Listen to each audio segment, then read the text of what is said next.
Hello, hello. Good morning. Happy Saturday. Welcome to Devotions. There's Sebastian. You say hi, Bassmaster? No, but he can thoroughly give a good stink eye, right? Can't ya? Professional stink eyer.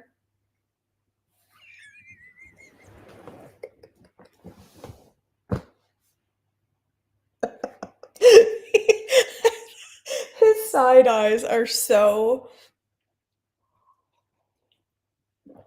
I don't know. They're just so, I don't know what the word is. All right, girls. Well, good morning. It's June 7th. It's gonna be nice and hot out today, but right now I'm frozen. It's absolutely freezing in here. My husband thinks I'm crazy that I think it's cold, but it really is. It's 80 outside. It is not that inside. All right, June 7th, Wisdom for Life. Ecclesiastes 7:1 through 14. A good reputation is more valuable than costly perfume, and the day you die is better than the day you are born. Better to spend your time at funerals than at parties. After all, everyone dies, so the living should take this to heart. Sorrow is better than laughter, for sadness has a refining influence on us. A wise person thinks a lot about death, while a fool thinks only about having a good time. Better to be criticized by a wise person than to be praised by a fool. A fool's laughter is quickly gone. Like thorns crackling in a fire, this is also meaningless. Extortion turns wise people into fools, and bribes corrupt the heart. Finishing is better than starting. Patience is better than pride. Control your temper, for anger labels you a fool. Don't long for the good old days. This is not wise. Wisdom is even better when you have money. Both are a benefit as you go through life. Wisdom and money can get you almost anything, but only wisdom can save your life. Accept the way God does things, for who can straighten what he has made crooked? Enjoy prosperity while you can, but remember but when hard times strike, realize that both come from God. Remember that nothing is certain in this life. The limits of human wisdom, Ecclesiastes 7:15 through 8:1.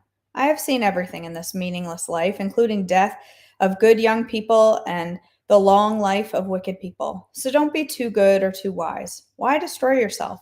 On the other hand, don't be too wicked either. Don't be a fool. Why die before your time? Pay attention to these instructions, for anyone who fears God will avoid both extremes. One wise person is stronger than 10 leading citizens of a town. Not a single person on earth is always good and never sins. Don't eavesdrop on others. You may hear your servant curse you, for you know how often you yourself have cursed others. I have always tried my best to let wisdom guide my thoughts and actions. I said to myself, I am determined to be wise, but it didn't work. Wisdom is always distant and difficult to find. I searched everywhere, determined to find wisdom and to understand the reason for things. I was determined to prove to myself that wickedness is stupid and that foolishness is madness. I discovered that a seductive woman is a trap, more bitter than her death, more bitter than death. Her passion is a snare, and her soft hands are chains. Those who are pleasing to God will escape her, but sinners will be caught in her snare. This is my conclusion, says the teacher. I discovered this after looking at the matter from every possible angle. Though I have searched repeatedly, I have not found what I was looking for. Only one out of 1,000 men is virtuous, but not one woman. But I did find this. God created people to be virtuous, but they have each turned to follow their own downward path. How wonderful to be wise, to analyze and interpret things. Wisdom lights up a person's face, softening its harshness. Obedience to the king, Ecclesiastes 8:2 through 8. Obey the king, since you vowed to God that you would. Don't try to avoid doing your duty, and don't stand with those who plot evil, for the king can do whatever he wants. His command is backed by great power. No one can resist or question it. Those who obey him will not be punished. Those who are wise will find a time and do whatever is right, for there is a time and a way for everything, even when a person is in trouble. Indeed, how can people avoid what they don't know is going to happen? None of us can hold back our spirit from departing. None of us has the power to prevent the day of our death. There is no escaping that obligation, that dark battle, and in the face of death, wickedness will certainly not rescue the wicked. The wicked and the righteous. Ecclesiastes 8 9 through 17. I have thought deeply about all that goes on here under the sun, where people have the power to hurt each other. I have seen wicked people buried with honor, yet they were the very ones who frequented the temple and are now praised in the same city where they committed their crimes. This too is meaningless. When a crime is not punished quickly, people feel it's safe to do wrong. But even though a person sins 100 times and lives a long time, I know that those who fear God will be better off. The wicked will not prosper, for they do not fear God. Their days will never grow long like the evening shadows. And this is not all that is meaningless in our world. In this life, good people are often treated as though they were wicked, and wicked people are often treated as though they were good. This is so meaningless. So I recommend having fun, because there is nothing better for people in this world than to eat, drink, and enjoy life. That way, they will experience some happiness along with all of their hard work God gives them under the sun. In my search for wisdom and my observation of people's burdens here on earth, I discovered that there is ceaseless activity day and night. I realized that no one can discover everything God is doing under the sun. Not even the wisest people discover everything, no matter what they claim. Death comes to all. Ecclesiastes 9 1 through 12. This, too, I carefully explored. Even though the actions of the godly and wise people are in God's hand, no one knows whether God will show them favor. The same destiny ultimately awaits everyone, whether righteous or wicked, good or bad, ceremonially clean or unclean, religious or irreligious. Good people receive the same treatment as sinners, and people who make promises to God are treated like people who don't. It seems so wrong that everyone under the sun suffers the same fate. Already twisted by evil, people choose their own mad course, for they have no hope. There is nothing ahead but death anyway. There is hope only for the living. As they say, it is better to be a live dog than a dead lion. The living at least know they will die, but the dead know nothing. They have no further reward, nor are they remembered. Whatever they did in their lifetime, loving, hating, envying, it is all gone. They no longer play a part in anything here on earth. So go ahead, eat your food with joy and drink your wine with a happy heart, for God approves of this. Wear fine clothes and a splash of cologne. Live happily with the woman you love through all meaningless days of life that God has given you under the sun. The life God gives you is your reward for all your earthly toil. Whatever you do, do well. For when you go to the grave, there will be no work or planning or knowledge or wisdom. I have observed something else under the sun. The fastest runner doesn't always win the race, and the strongest warrior doesn't always win the battle. The wise sometimes go hungry, and the skillful are not necessarily wealthy, and those who are educated don't lead successful lives. It is all decided by chance, by being in the right place at the right time. People can never predict when hard times might come. Like fish in a net or birds in a trap, people are caught by sudden tragedy. Thoughts on wisdom and folly. Ecclesiastes 9:13 through 10:20. Here is another bit of wisdom that has impressed me as I have watched all the way our world works.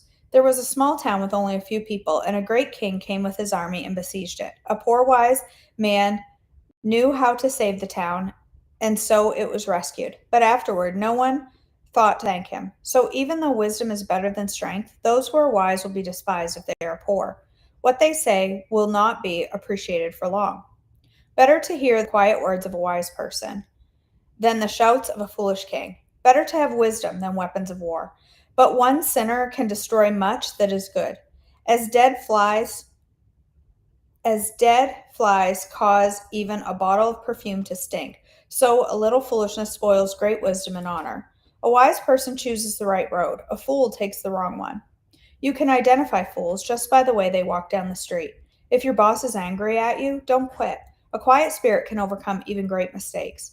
There is another evil I have seen under the sun. Kings and rulers make a grave mistake when they give great authority to foolish people and low positions to people of proven worth. I have seen servants riding horseback like princes and princes walking like servants. Excuse me. When you dig a well, you might fall in. When you demolish an old wall, you could be bitten by a snake. When you work in a quarry, stones might fall and crush you. When you chop wood, there is a danger with each stroke of your axe. Using a dull axe requires great strength, so sharpen the blade. That's the value of wisdom. It helps you succeed. If a snake bites before you charm it, what's the use of being a snake charmer? Wise words bring approval, but fools are destroyed by their own words. Fools base their thoughts on foolish assumptions, so their conclusions will be wicked madness. That they chatter on and on.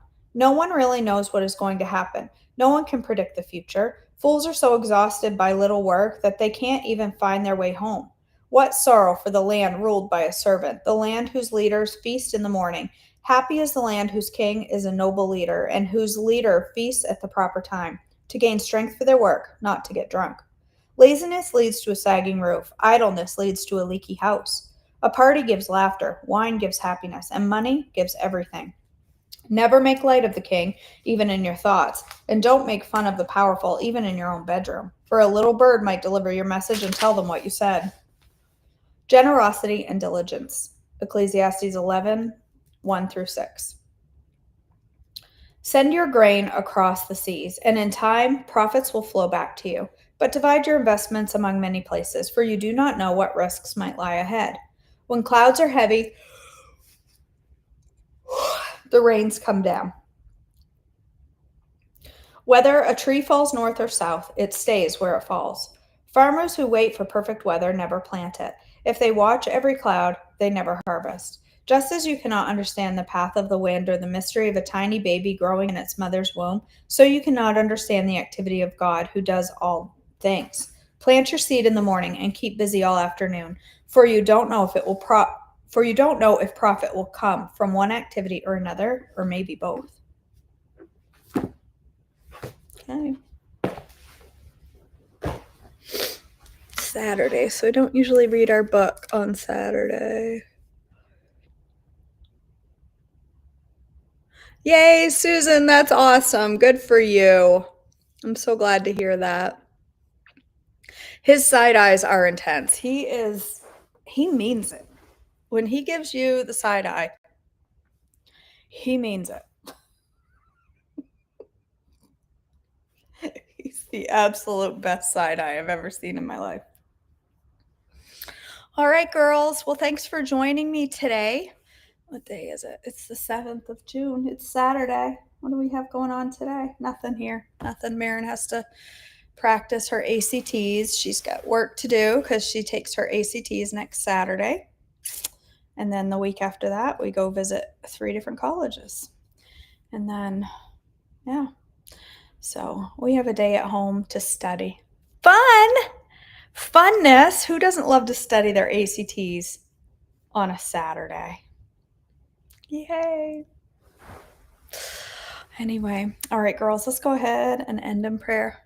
Dear Heavenly Father, thank you for the wisdom that you're teaching us through your word each and every day and helping us to learn and draw closer to you each day.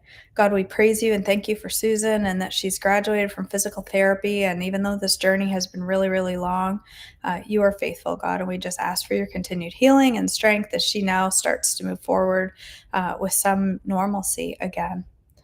God, I lift each person up to you today that's going through struggles today, lots of different things going on for many, God, and I just ask you to bring them all strength. God, as we go through this day, I pray that you will help us to make wise decisions in all that we do, decisions that honor you, that heal our body, strengthen our body, and decisions that you would want us to make. In your precious name, amen. All right, friends, thanks for joining me this morning. I'm going to sit here and finish my Joe. And I don't know, work on a couple of reels and some education for the upcoming Holy Healthy Summer. Registration is opening for that pretty soon in like maybe less than a week, about a week. Registration opens for Holy Healthy Summer. And I'm looking forward to it. I look forward to each quarter, kind of a refreshing and new focus for the quarter. And we are starting off July focusing on something. I don't even want to tell you what we're focusing on because then nobody will sign up. They'll be like, I ain't focusing on that. I don't want to focus on that. So then nobody will sign up. So I ain't going to tell you. We're focusing on surrendering the couch.